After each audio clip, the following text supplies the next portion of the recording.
नमस्कार। दिन भर की बड़ी खबरों में आपका स्वागत है। मैं हूं आपके साथ सृष्टि। बुलेटिन में आज बात होगी पीएम मोदी के डर की, राहुल गांधी के पीएम पर सवाल की। जानेंगे कि लोन मोरेटोरियम पर क्या है सरकार का रुख। साथ ही बात होगी मध्य प्रदेश में घिरे सिंधिया की, और बुलेटिन के आखिर में बात जनता पर पड़ रही महंगाई की मार की। लेकिन तमाम बड़ी खबरों से पहले एक नजर सुर्खियों पर। दिल्ली विश्वविद्यालय ने जारी की कट ऑफ लिस्ट। इकोनॉमिक्स का कट ऑफ रहा 99.25%। दूसरी सूची में गिर सकता है कट ऑफ। प्रधानमंत्री नरेंद्र मोदी ने मासिक रेडियो कार्यक्रम मन की बात के लिए मांगे सुझाव। 25 अक्टूबर को होने वाले कार्यक्रम में नमो ऐप, माईगव पर अपने विचार साझा करने की अपील की। ओएनजीसी की 2 तेल रिफाइनरी कंपनी एचपीसीएल और एमआरपीएल का होगा विलय। जून 2021 तक दोनों कंपनियों के विलय की संभावना। और आईपीएल सीजन 13 में कल भी होगा डबल हेडर। सनराइजर्स और राजस्थान के बीच होगा पहला मुकाबला। दूसरे मुकाबले में मुंबई और दिल्ली होंगे आमने सामने। सुर्खियों के बाद अब बात आज की सबसे बड़ी खबर की। पिछले कई महीनों से केंद्र में मंत्रिमंडल में विस्तार की अटकलें लगाई जा रही हैं, लेकिन अब तक इसे अमलीजामा नहीं पहनाया गया है। लेकिन अब एक बार फिर कयासों का दौर तेज हो गया है। कहा जा रहा है कि सरकार को केवल बिहार चुनाव का इंतजार है। इसके बाद ही नेताओं की एंट्री और एग्जिट तय की जाएगी। आज इसी पर चर्चा करने के लिए हमारे साथ मौजूद हैं राजीव जी। राजीव जी, स्वागत है आपका। लेकिन चर्चा शुरू करने से पहले ये रिपोर्ट देखिए। नरेंद्र मोदी को प्रधानमंत्री बने 1.5 साल का वक्त गुजर चुका है, लेकिन अब तक उनकी नई टीम नहीं बन पाई है। बढ़ने की बजाय मंत्रिमंडल की संख्या कम ही हुई है, जिसमें ज्यादातर सहयोगी बाहर हुए हैं। और अब पासवान के जाने के बाद एक और पद खाली हो गया है, जिसके बाद से जल्द विस्तार की अटकलें लगाई जा रही हैं। कहा जा रहा है कि नवरात्रि में मंत्रिमंडल में विस्तार हो सकता है, मगर संभावना जताई जा रही है कि पीएम बिहार चुनाव के बाद अपने मंत्रिमंडल को नया रूप देंगे और मंत्रियों की संख्या को बढ़ाएंगे। ये बदलाव लगातार घटती मंत्रियों की संख्या के बाद किया जा रहा है। दरअसल पीएम मोदी ने अपनी दूसरी पारी में अपेक्षाकृत छोटी टीम 57 सदस्य से शुरुआत की थी। तब चर्चा थी कि जेडीयू, अपना दल जैसे दलों को जगह न मिलने की वजह से पीएम जल्द अपनी टीम का विस्तार करेंगे। इसी बीच शिवसेना कोटे के केंद्रीय मंत्री अरविंद सावंत और उनके बाद अकाली दल कोटे की केंद्रीय मंत्री हरसिमरत कौर ने अपना पद छोड़ दिया। इसी दौरान रेल राज्य मंत्री सुरेश अंगड़ी ने भी दुनिया को अलविदा कह दिया।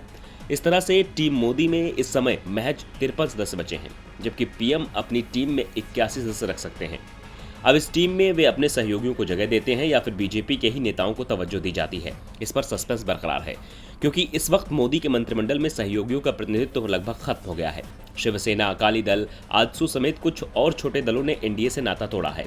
दूसरी पारी में पीएम ने अपने 3 सहयोगियों को कैबिनेट तो एक को राज्य मंत्री का पद दिया था। इसमें से कैबिनेट के तीनों पद अलग अलग कारणों से खाली हो गए। वर्तमान में सहयोगी दल से आरपीआई के रामदास अठावले ही बतौर राज्य मंत्री टीम मोदी में शामिल है। इसलिए कहा जा रहा है कि पीएम मोदी बिहार चुनाव के बाद सहयोगियों को शामिल करने पर फैसला ले सकते हैं। इसकी वजह जेडीयू का प्रदर्शन है।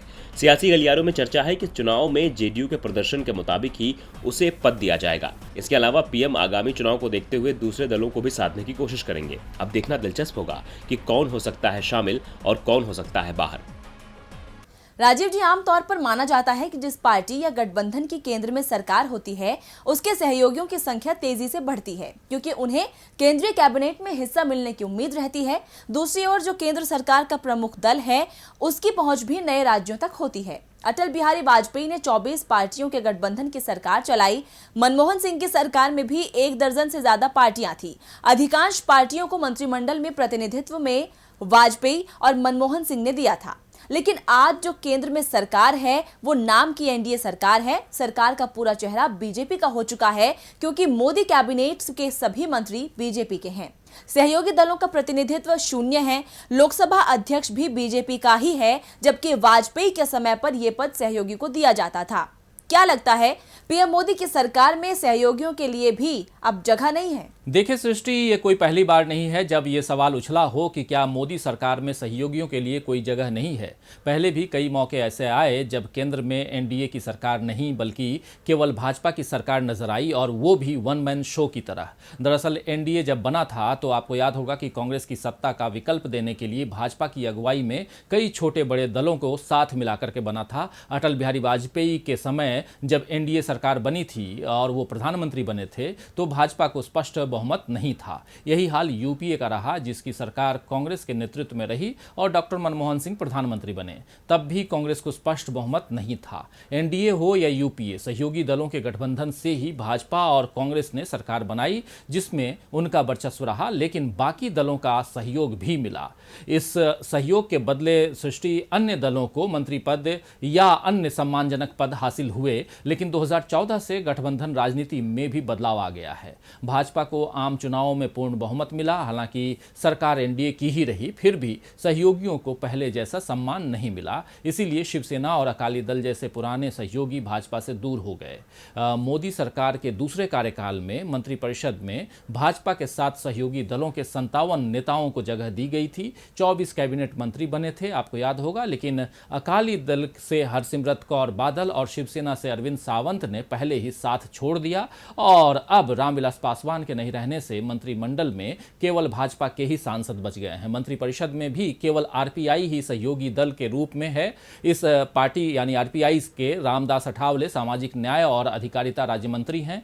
नियम के हिसाब से केंद्रीय मंत्रिपरिषद में प्रधानमंत्री सहित मंत्रियों की कुल संख्या लोकसभा की कुल सदस्य संख्या के 15% से अधिक नहीं हो सकती। इस लिहाज से केंद्रीय मंत्रिपरिषद में के सदस्यों की कुल संख्या 81 तक हो सकती है। यानी मोदी जी चाहें तो अभी भी 27 नेताओं को अपनी मंत्रिपरिषद में शामिल कर सकते हैं। साल भर से मंत्रिमंडल में कोई फेरबदल भी नहीं हुआ है, लेकिन जब तक बिहार चुनाव और बाकी जगहों के उपचुनाव नहीं हो जाते सृष्टि, मोदी जी किसी तरह का जोखिम नहीं उठाना चाहेंगे। ऐसे भी अपने बहुमत के मद में भाजपा चूर है और वो इस बहुमत के मद में चूर होकर के भाजपा ने कई ऐसे फैसले लिए हैं जिससे सहयोगी नाराज हो चुके हैं। भाजपा दिखाती तो यही है कि उसे किसी की जरूरत नहीं है, लेकिन गठबंधन राजनीति के दौर में हर किसी को एक दूसरे की जरूरत होती है, ये हम सब जानते हैं।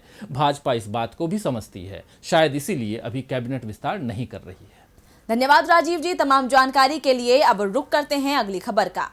कांग्रेस के पूर्व अध्यक्ष राहुल गांधी लगातार विपक्षी नेता के रूप में अपनी सक्रियता दिखा रहे हैं और मोदी सरकार को आड़े हाथों ले रहे हैं। एक बार फिर उन्होंने ट्विटर पर एक वीडियो शेयर करते हुए पीएम के नए विमान पर सवाल उठाया है। एक रिपोर्ट देखिए। कांग्रेस के पूर्व अध्यक्ष राहुल गांधी लगातार मोदी सरकार पर निशाना साध रहे हैं, कभी सड़कों पर उतरकर तो कभी सोशल मीडिया के माध्यम से। और एक बार फिर राहुल गांधी ने पीएम मोदी को आड़े हाथों लिया है। जी हां, कांग्रेस नेता राहुल गांधी महत्वपूर्ण हस्तियों के आने जाने के लिए विमान खरीदने को लेकर केंद्र की मोदी सरकार को लगातार निशाना बना रहे हैं।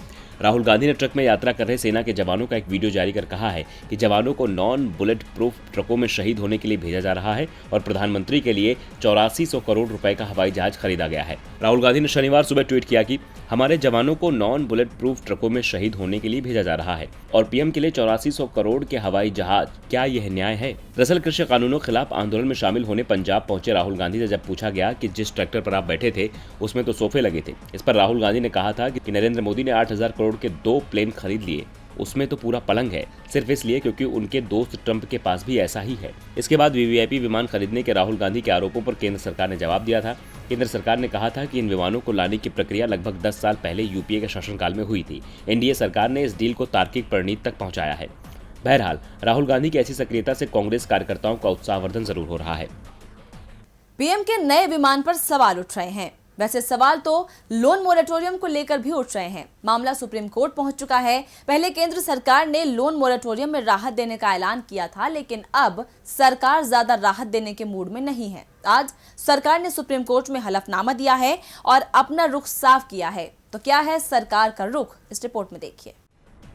लोन की ईएमआई भुगतान टालने यानी मोरेटोरियम के मामले में अब सरकार और ज्यादा राहत देने के मूड में नहीं है। दरअसल केंद्र सरकार ने सुप्रीम कोर्ट में एक हलफनामा दिया है।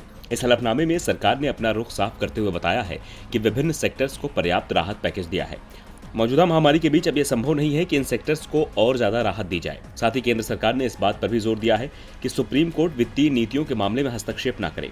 बता दें कि इससे पहले केंद्र सरकार के हलफनामे के मुताबिक 2 करोड़ तय के लोन के लिए ब्याज माफ करने की बात कही थी, लेकिन अब सरकार का कहना है कि 2 करोड़ तक के ऋण के लिए चक्रवृद्धि ब्याज माफ करने के अलावा कोई और राहत देना राष्ट्रीय अर्थव्यवस्था और बैंकिंग क्षेत्र के लिए हानिकारक हो सकता है।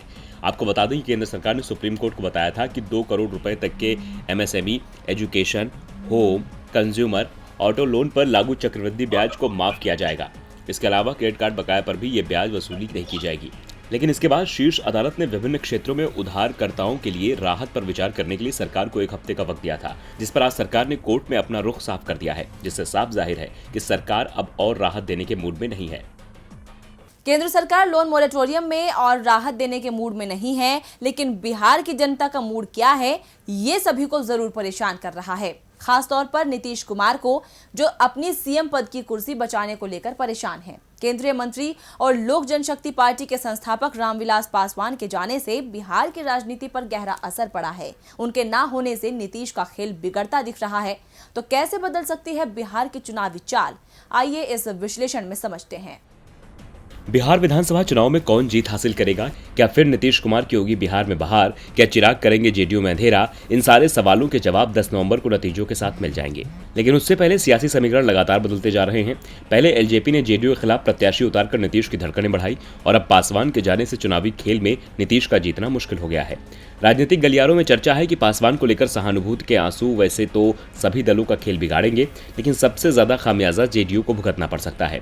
पासवान की पार्टी एलजेपी एनडीए से अलग होकर चुनावी मैदान में है और माना जा रहा है कि उनके बेटे चिराग पासवान अब जहां चुनाव मैदान में सहानुभूति कार्ड खेलेंगे, वहीं दूसरी ओर बाकी पार्टियां भी उन पर आक्रामक होने से बचेंगी। इस स्थिति का फायदा स्पष्ट रूप से एलजेपी को मिलेगा, जबकि जेडीयू को धक्का लगेगा, क्योंकि एलजेपी ने उन सभी 115 सीटों पर अपने उम्मीदवार उतारने का ऐलान किया है जो एनडीए गठबंधन में जेडीयू के हिस्से में आई हैं। यहां पार्टी को नुकसान झेलना पड़ सकता है। दरअसल रामविलास पासवान बिहार में दलितों के इकलौते बड़े नेता थे। सूबे में लोकसभा की 6 आरक्षित सीटों में से 5 सीटें पासवान परिवार के पास हैं। बिहार के 5 जिलों में दलित वोटर एक बड़े फैक्टर के रूप में काम करते हैं। इन जिलों में पासवान का खासा असर रहा है, इसलिए इन जिलों की विधानसभा सीटों पर एलजेपी को फायदा मिल सकता है। वहीं बिहार में इस समय कुल मतदाताओं में महादलित और दलित मतदाताओं का हिस्सा 16% के करीब है। बिहार में इस समय 5 जिले समस्तीपुर, खगड़िया, जमुई, वैशाली और नालंदा में महादलित मतदाताओं की खासी आबादी है। इन क्षेत्रों में चिराग और नीतीश की सीधी टक्कर है। ऐसे में कहा जा रहा है कि पासवान के पास न होने की वजह से नीतीश से सत्ता दूर जा सकती है। अब देखना होगा कि जिस बात की अटकलें लगाई जा रही हैं, क्या जनता उस पर मुहर लगाएगी या नहीं। बिहार में चिराग पासवान नीतीश कुमार को घेरने की तैयारी में है, तो मध्य प्रदेश में उपचुनाव को लेकर कांग्रेस लगातार बीजेपी सांसद ज्योतिरादित्य सिंधिया को घेर रही है। कांग्रेस ने इस बार बाकायदा सबूत भी दिखाए हैं, जिससे सिंधिया की मुश्किलें बढ़ने के साथ साथ बीजेपी भी परेशानी में दिख रही है। रिपोर्ट में देखिए। जब सिंधिया हाथ का साथ छोड़ बीजेपी में शामिल हुए, तब से कांग्रेस ने उनके खिलाफ मोर्चा खोला हुआ है। पार्टी लगातार उन पर आरोपों की बौछार कर रही है। कभी उनके ट्रस्ट को लेकर सवाल खड़े किए जाते हैं, तो कभी जमीन को लेकर।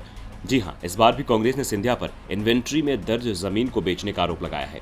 पार्टी का कहना है कि सिंधिया ने बेशकीमती जमीन को अधिकारियों से साठगांठ कर फर्जी दस्तावेज के आधार पर बेच दिया। कांग्रेस के प्रदेश उपाध्यक्ष मुरारी लाल दुबे और नेता के मिश्रा ने प्रेस कॉन्फ्रेंस कर सिंधिया पर जमीन बेचने का आरोप लगाते हुए दस्तावेज सामने रखे।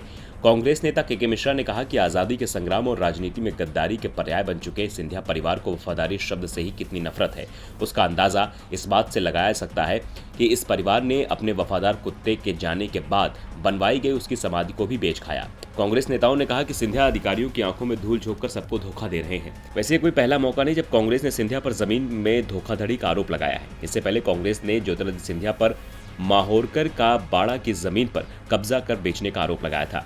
इस आरोप के साथ कांग्रेस ने प्रामाणिक दस्तावेज भी पेश किए थे।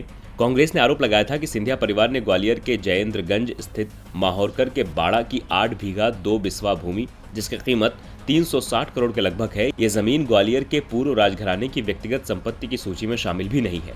फिर भी फर्जी दस्तावेजों के आधार पर उस पर अवैध कब्जा जमा लिया गया। कांग्रेस के इस आक्रामक तेवर से साफ है कि वो सिंधिया के खिलाफ शांत नहीं बैठेगी। खैर, चुनावी मौसम है तो आरोप प्रत्यारोप का दौर तेज होगा ही, लेकिन कांग्रेस के हल्लाबोल से सिंधिया समेत बीजेपी की मुश्किलें बढ़ सकती हैं।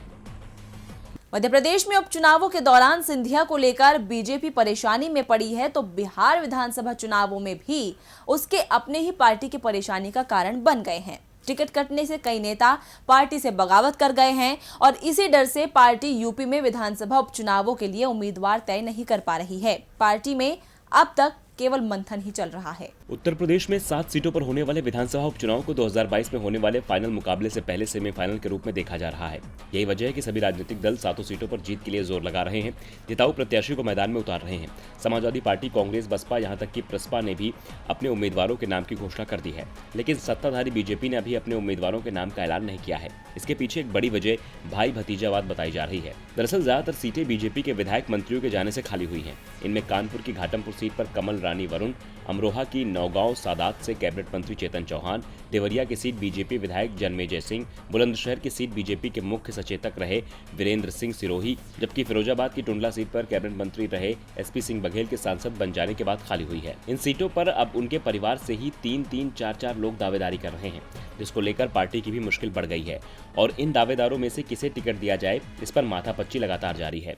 जानकारी के मुताबिक अमरोहा की नौगांव सादात सीट से पूर्व मंत्री रहे चेतन चौहान की पत्नी संगीता चौहान टिकट मांग रही हैं, तो वहीं बुलंदशहर सीट से वीरेंद्र सिरोही की पत्नी उषा सिरोही, उनके बड़े बेटे, उनकी पत्नी अरुणा सिरोही और वीरेंद्र सिरोही के सबसे छोटे बेटे भी टिकट के दावेदारों में शामिल हैं। जबकि बांगरमऊ में सीट पर बीजेपी के विधायक रहे कुलदीप सिंह सेंगर की पत्नी संगीता सेंगर टिकट की सबसे प्रबल दावेदार हैं। वहीं घाटमपुर से कमल रानी वरुण की सीट पर उनकी बेटी स्वप्निल वरुण और उनके परिवार के एक और सदस्य टिकट के लिए अपनी दावेदारी ठोक रहे हैं।